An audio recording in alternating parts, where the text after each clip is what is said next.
By the power of the moon goddess, I, Griffin Blackridge, cast you out. I reject you, Sienna Harcourt, as my Luna and mate. The Alpha King's command was supposed to snap the sacred tether between them. Instead, the magic fizzled against Sienna's skin like rain on hot iron. A low, rhythmic sound bubbled from her chest, a laugh so dark and ancient it made the surrounding warriors bare their throats in sudden, instinctual terror.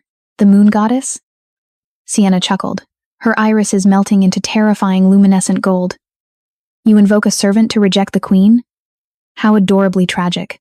Griffin's heart hammered against his ribs, a chaotic rhythm that betrayed his stoic exterior.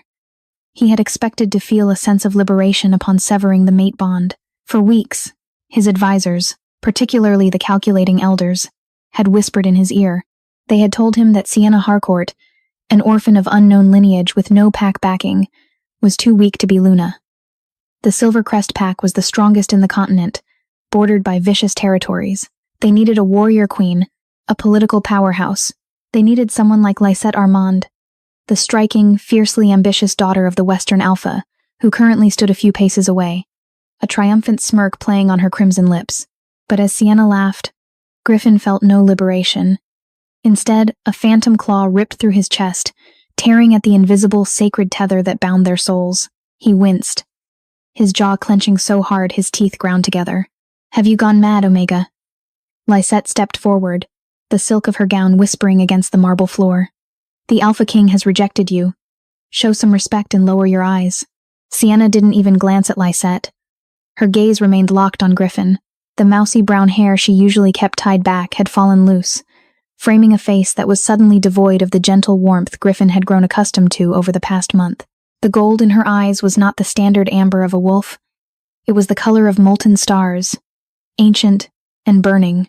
You make choices based on fear disguised as strategy, Griffin, Sienna said, her voice carrying a bizarre resonance, as if two voices spoke in unison.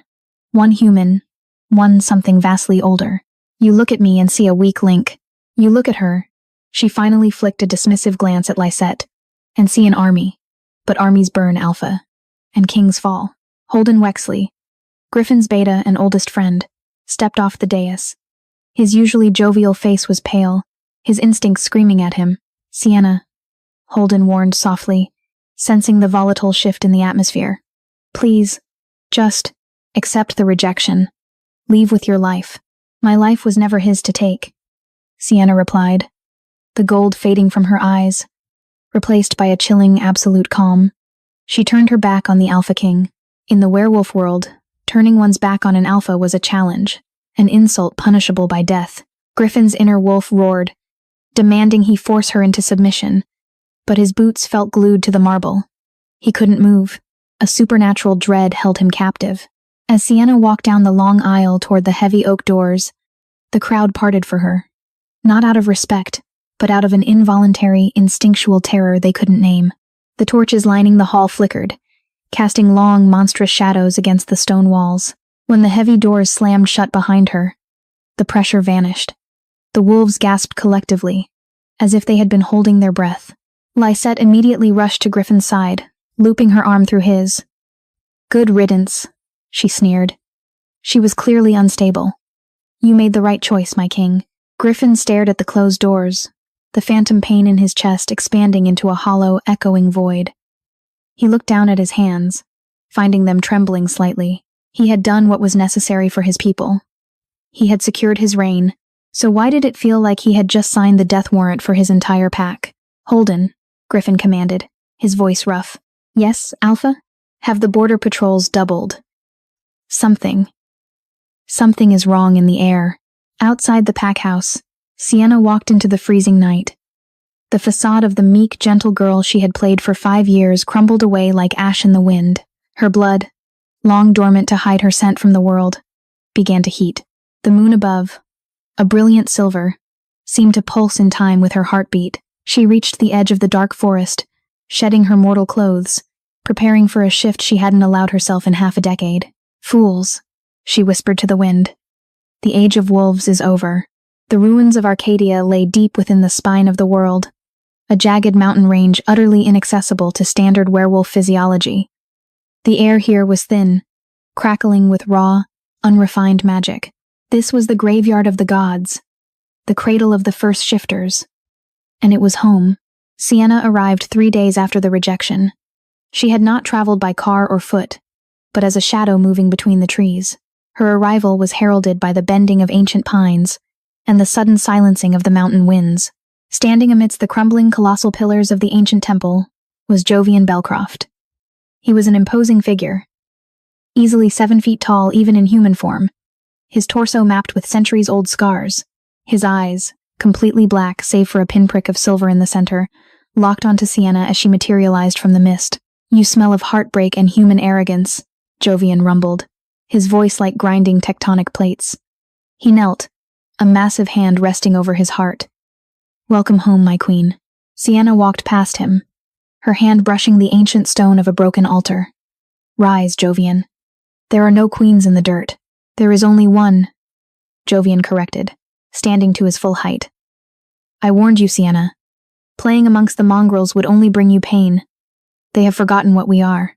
They think the Lycans are a myth, a bedtime story used to frighten their pups. They do not know we simply grew tired of ruling them." Sienna closed her eyes, the sting of Griffin's rejection flaring briefly before she crushed it under the weight of her true identity. She was not a werewolf. She was a Lycan, the last pure-blood female of the royal line. While werewolves were bound by the moon, slave to its phases, Lycans were the moon's fury incarnate. They were immortal, practically invulnerable, and possessed a magical connection to the earth's ley lines that mere wolves could not fathom. "He chose a political pawn over the mate bond," Sienna said, her voice devoid of emotion.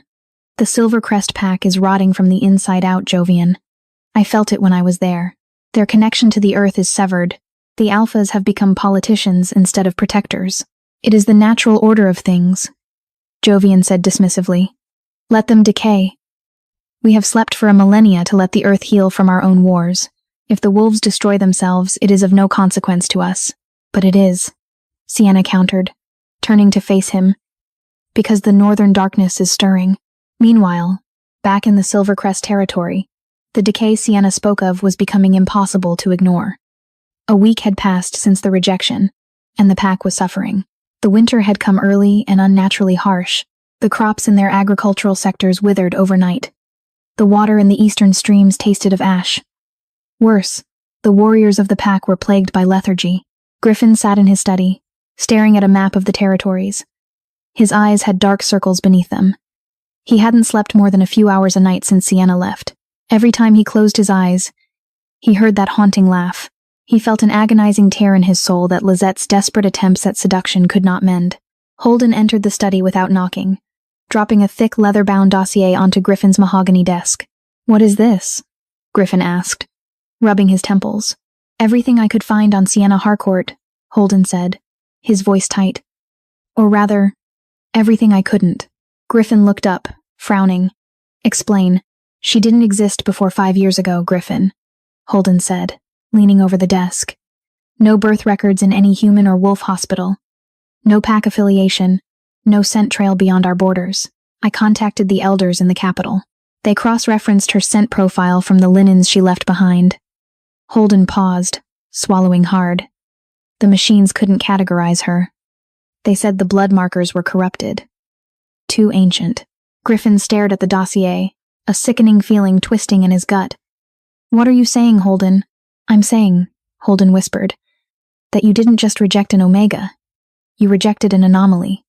And ever since she walked out those doors, the wards protecting our borders have been failing.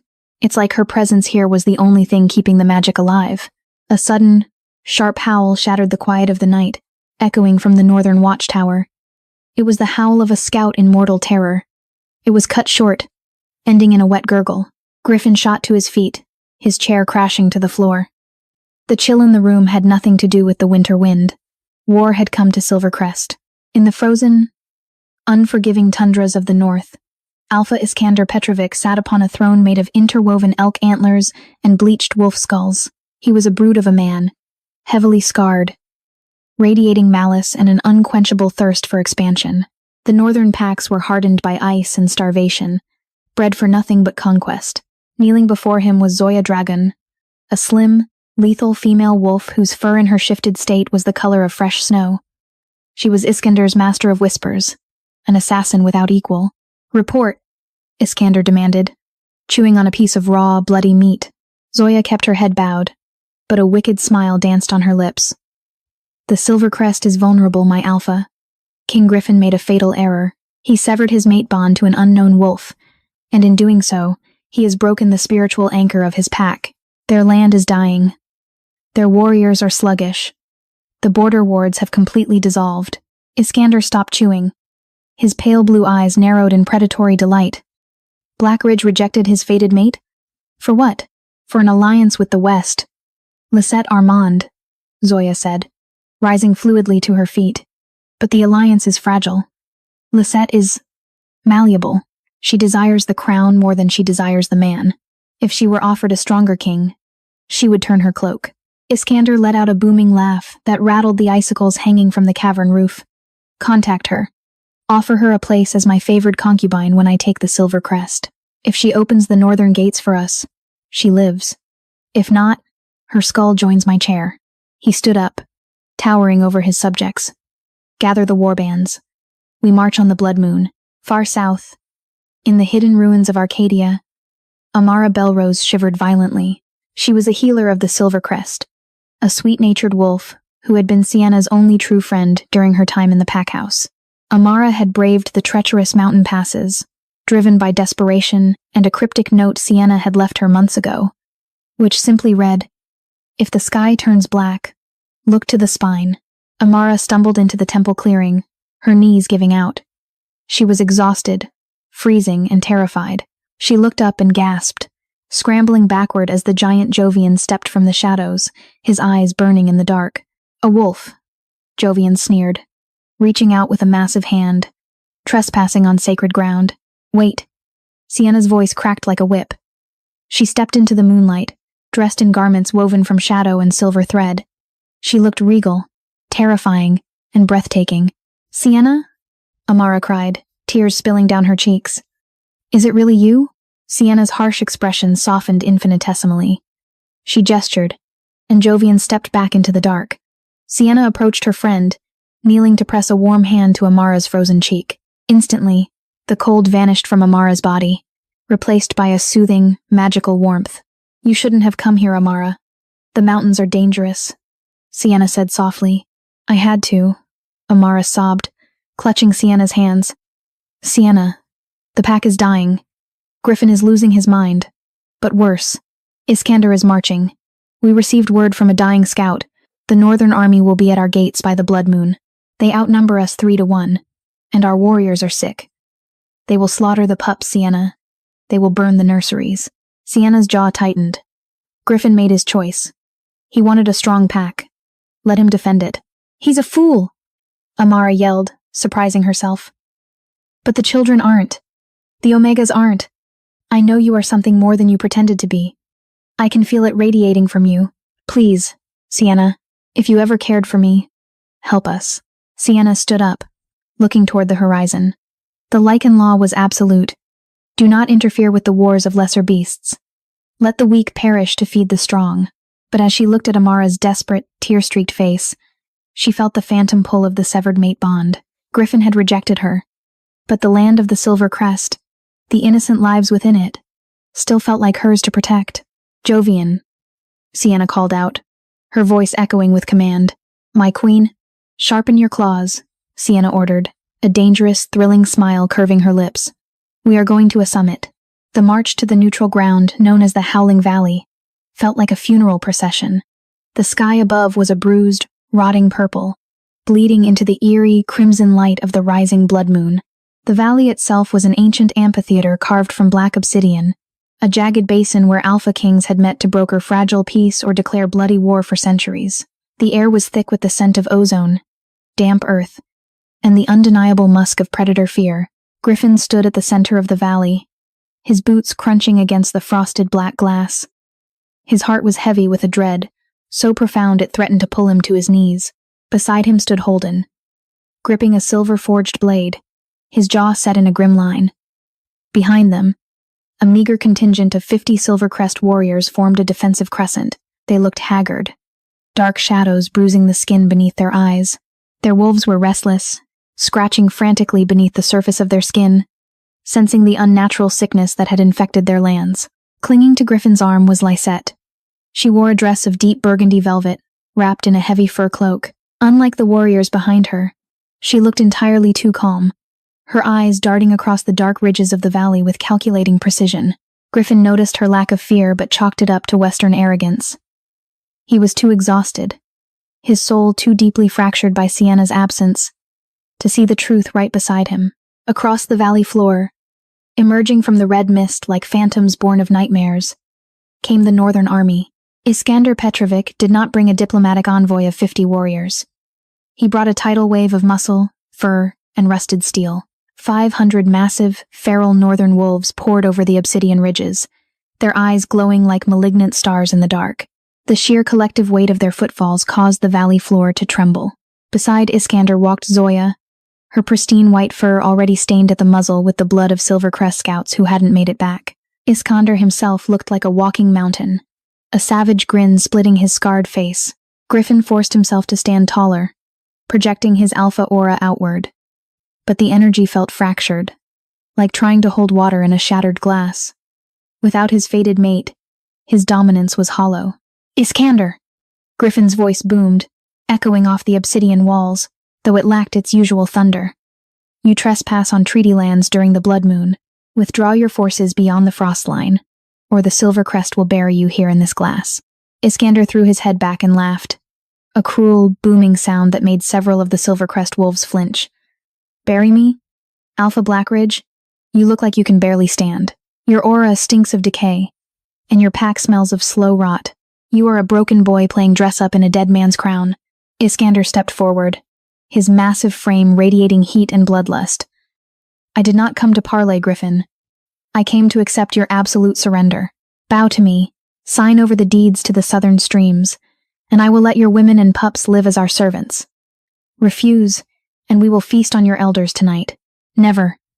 Griffin snarled, his eyes flashing a desperate wolf yellow, his claws extended, ripping through the leather of his gloves.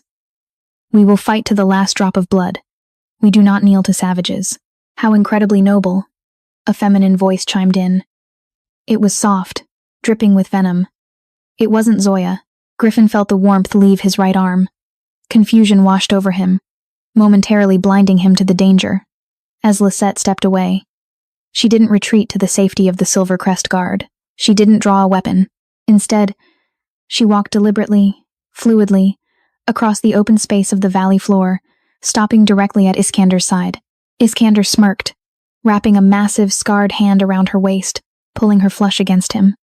Lysette leaned into the warlord, her crimson lips curling into a mocking smile as she looked back at Griffin. Lysette? Griffin breathed, the betrayal hitting him harder than a physical blow. The breath was knocked from his lungs. I told you, Griffin.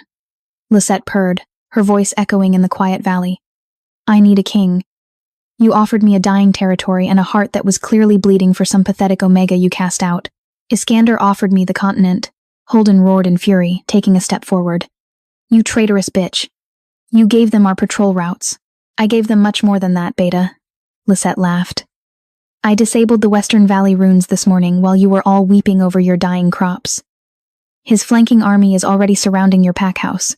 Your nurseries are undefended. Griffin stared at her, the horrific weight of his choices crashing down upon him. He had rejected his fated mate, a woman whose only crime was a quiet gentleness. For this, he had traded his soul for a political alliance that had just handed his entire pack over to the slaughter. Kill the Alpha, Iskander ordered casually, waving a dismissive hand toward Griffin. Leave the Beta alive to watch. Slaughter the rest. Dozens of massive northern wolves surged forward instantly, saliva flying from their jaws, their massive paws tearing up the frosted earth. Griffin raised his blade, closing his eyes. He was too tired to shift. He was too broken to win. He whispered a silent apology to his father, to the innocent pups sleeping in the pack house, and, surprisingly, to Sienna. He hoped wherever she was safe. But the brutal impact of teeth and claws never came. Instead, the temperature in the valley plummeted so violently that the moisture in the air instantly froze, falling like diamond dust to the floor. The crimson light of the blood moon was suddenly eclipsed, not by clouds, but by a thick, suffocating darkness that rolled down the mountain like an avalanche of ink. The charging northern wolves yelped, skidding to a frantic halt as their claws scraped against the glass. An oppressive, terrifying aura blanketed the valley, a pressure so impossibly heavy that several of the weaker northern wolves simply collapsed, their bellies pressed to the dirt, whimpering in primal agony. From the shadows of the southern ridge, a figure descended. She walked slowly, her bare feet making absolutely no sound. Yet the earth seemed to violently shudder with every step she took. She was dressed in a gown of midnight blue, the fabric shifting and swirling like living shadows. Her brown hair blew wildly in an unnatural, localized wind. Griffin's breath hitched in his throat, his blade dropping an inch. "Sienna?" Iskander sneered, though a deep, unnameable unease flickered in his pale blue eyes. He pushed Lisette behind him. "Who is this? The rejected Omega? Did you come to die with your false king?" Sienna didn't look at Griffin. She didn't look at the trembling Silvercrest warriors. She stopped 10 paces from Iskander's vanguard. She looked at the towering warlord, at the traitorous Lisette cowering behind him, and finally, at the army of hundreds of snarling beasts. She threw her head back, and just as she had in the throne room a week prior, she laughed. "I am no Omega," Sienna's voice boomed. It wasn't the voice of a human girl. It echoed with the force of a thunderclap, vibrating through the marrow and bones of every wolf present, ancient and commanding. "And I am not here to die." "Kill her!" Iskander bellowed, his unease morphing into rage. He pointed a massive finger at Sienna. "Tear her to pieces." Zoya, the lethal white wolf, was the first to strike. She launched herself through the air, jaws wide, aiming directly for Sienna's throat. She was a blur of lethal speed. Sienna didn't even flinch. She didn't raise her hands to defend herself. Just as Zoya's jaws were inches from her neck, a massive, scarred hand materialized from the shadows and caught the white wolf midair by the throat. Jovian Belcroft stepped into the bloody moonlight. He squeezed, a sickening crunch echoing through the silent valley, and casually tossed the broken body of Iskander's top assassin aside, like a discarded rag. The northern army froze in horror. "My queen," Jovian rumbled, bowing his head. "Shall I clear the vermin?" "No, Jovian," Sienna said, her eyes locked on Iskander. "The Alpha is mine." Iskander's face contorted in fury. He shifted. It was a violent, bone-breaking process, resulting in a monstrous, gray-furred beast the size of a grizzly bear. He roared, a sound that shook the obsidian walls, and charged at Sienna, followed by a vanguard of his elite guard. "Sienna! Run!" Griffin screamed, his instincts overriding his shock. He tried to surge forward to protect her, but Holden held him back, paralyzed by the sheer, ancient terror radiating from the woman they once thought weak. Sienna closed her eyes. She inhaled deeply, drawing the magic of the earth, the fury of the blood moon, and the ancient bloodline of Arcadia into her chest. When she opened her eyes, the human was gone. Her shift was not a painful breaking of bones.